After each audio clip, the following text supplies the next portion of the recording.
areas. You want to revitalize the border areas. You want the people of the border areas to stay in those areas because human intelligence is the best intelligence.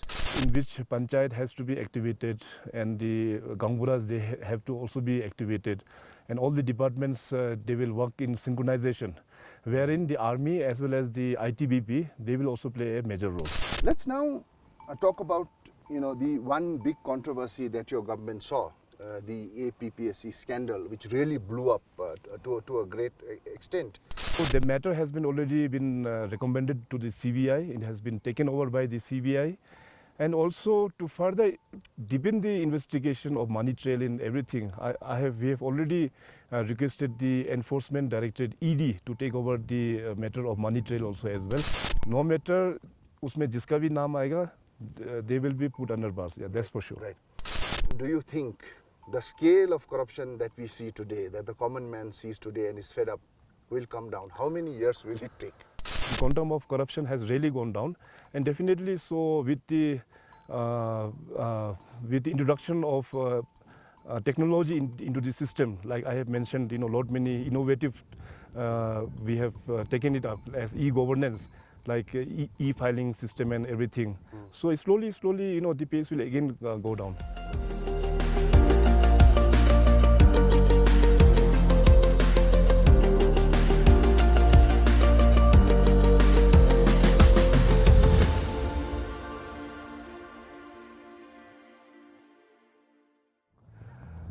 As you can guess from the mountains behind me, I am in Tawang, in the state of Arunachal Pradesh, for this edition of Karma Conversations.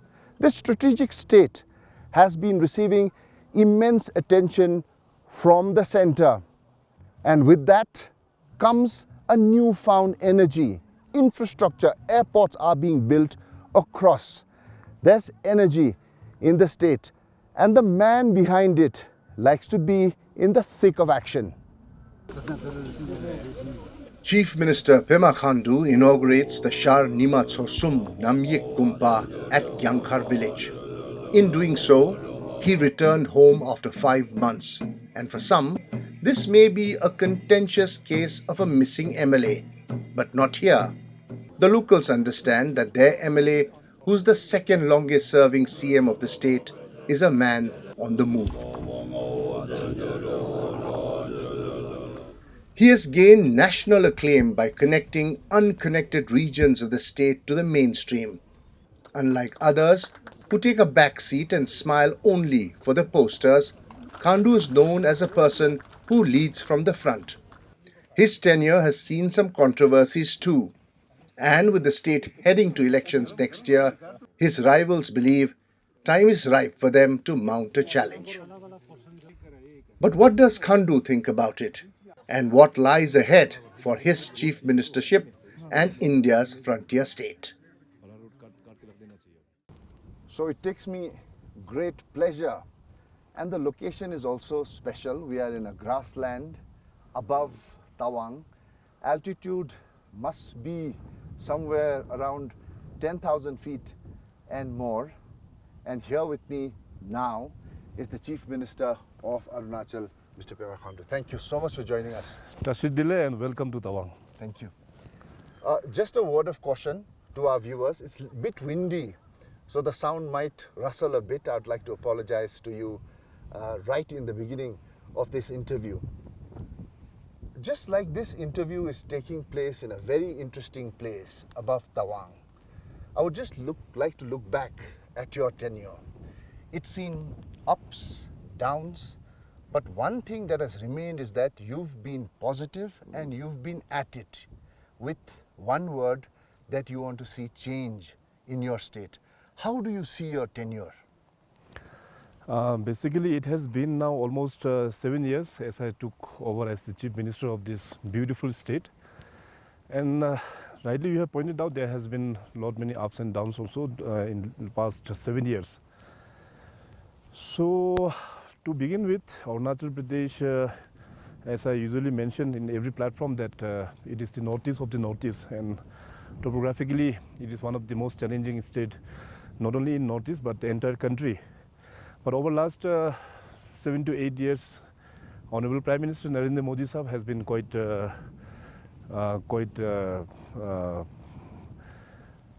supportive in terms of development to this frontier state, and lot many big projects, infrastructure projects have been completed, and lot many are in the pipeline. So I think that Arunachal as a whole and Northeast together, there has been a tremendous change under the leadership of Honorable Prime Minister. Right. And you see the locations, snow-capped mountains, and most of you won't believe that as crow flies, it's only a few kilometers to the border with Tibet. And I want to again re-emphasize on the word, the border with Tibet, which he does always. Your focus has been to revitalize the border areas. You want to revitalize the border areas. You want the people of the border areas to stay in those areas, because human intelligence is the best intelligence. You've worked on the army and civilian friendships more. So what are the steps, the big steps that you're going to take in this regard? In Arunachal Pradesh, we have 60 assembly constituency, and I belong from this district, Tawang. And my constituency is Gyankhar constituency, which is again one of a very tough area. It borders with Bhutan and also with Tibet as well. So as I took over as an MLA from this constituency, so my main motive was to how to develop the border areas. And during the tenure as an MLA and as a minister, I have been touring around in my constituency with all the officers of the concerned department, so that their grievances can be heard, and whatever developmental activities has been sanctioned from government, it has to be monitored also as well. So likewise, there has been a big big projection and big importance from Government of India. Recently, as you are very much aware, that Government of India has launched a very good program to develop all the northern borders, which is known as the Vibrant Village Program. Honorable Amit Shah ji, recently he has been to the eastern border. There's a place called Kibito. So he has spent a night in that area, and he has dedicated the Vibrant Village program for the entire northern borders. So the basic concept of Vibrant Village program is that the villages which are all together along the borders, they also should get developed. And obviously from Government of India side, they have kept a good amount for developmental activities. Along with that, what we are trying to come up is like convergence of all these schemes. That is very much required. So in which panchayat has to be activated, and the gangburas, they have to also be activated, and all the departments they will work in synchronization, wherein the army as well as the ITBP, they will also play a major role. Right. So we have some yaks around us, so we have to be very careful.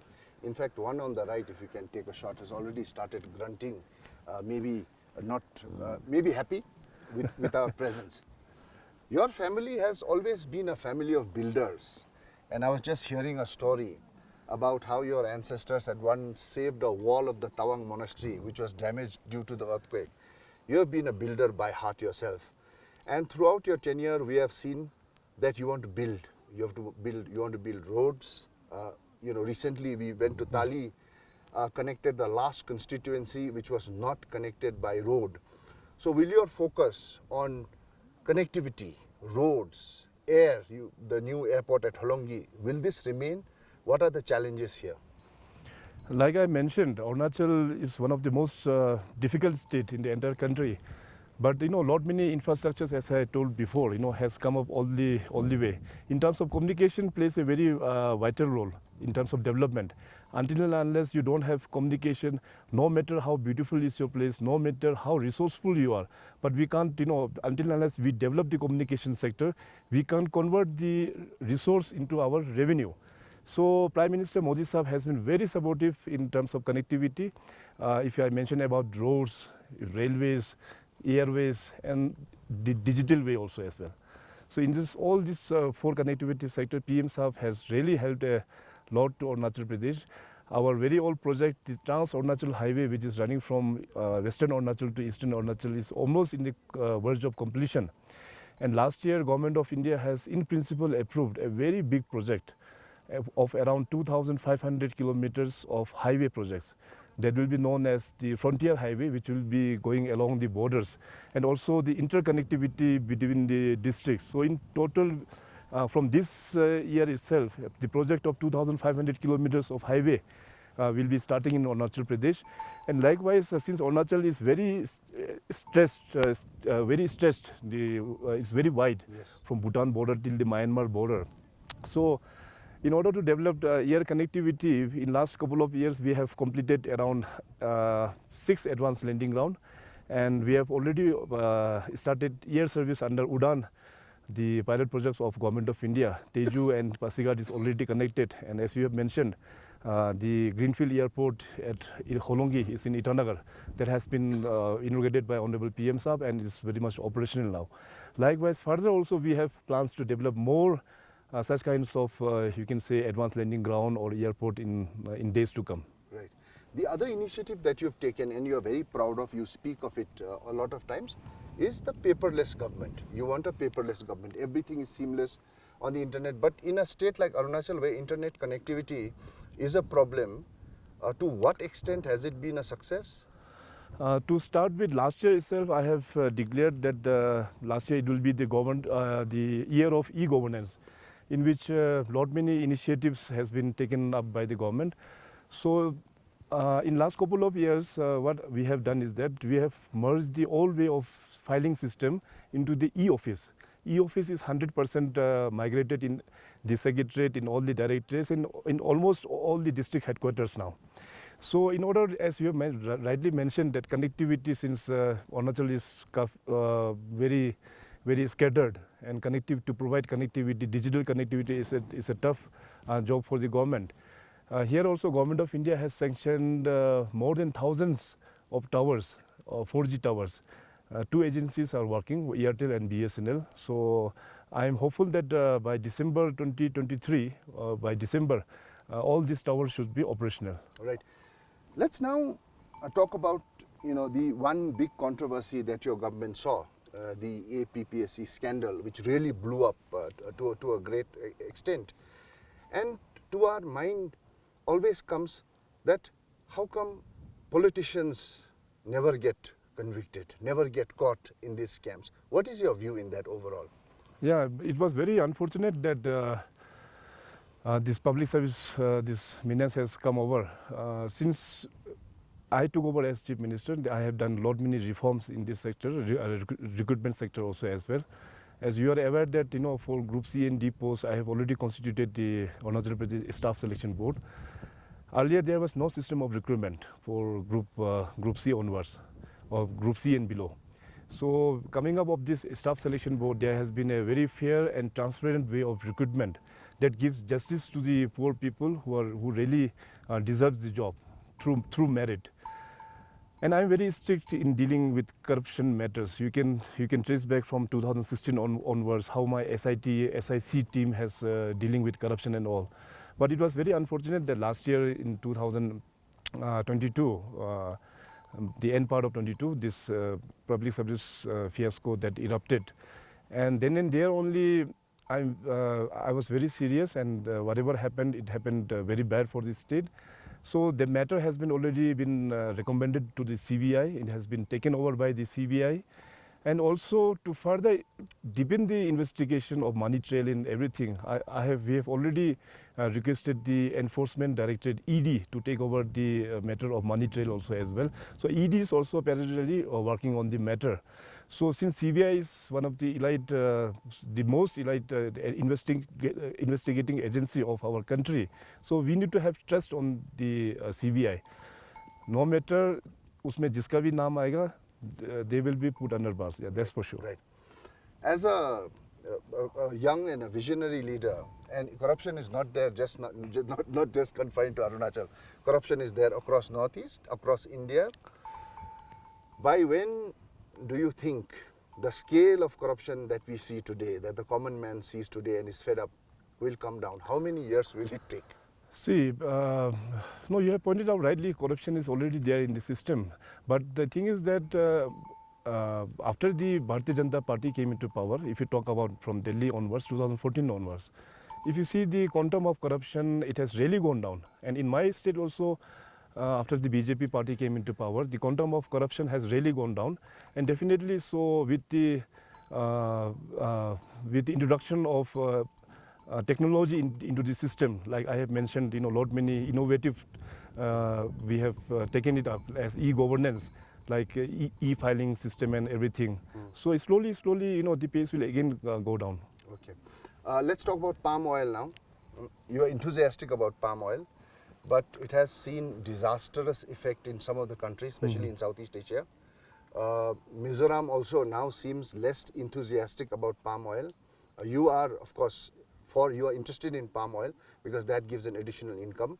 How will you see that there is no environment damage when there is large-scale palm oil plantation in your state? Yeah, Karmala, you have put a very right question here. Since the statistics, it says that in our country we import around 80,000 crores worth of palm oil from outside the country. So it is a very good initiative taken by Government of India, that in particular northeastern region, since it's a really rain-fed states, and Arunachal Pradesh is a very large state, and here also the projects are under implementation. But taking into consideration the point which you have raised here regarding the deforestation and all, since Arunachal Pradesh, we are all tribal people, so we live very harmoniously in synchronization with our natural environment. So definitely the projects are being implemented, the palm oil project is being implemented in my state, but not at the cost of cutting the existing trees.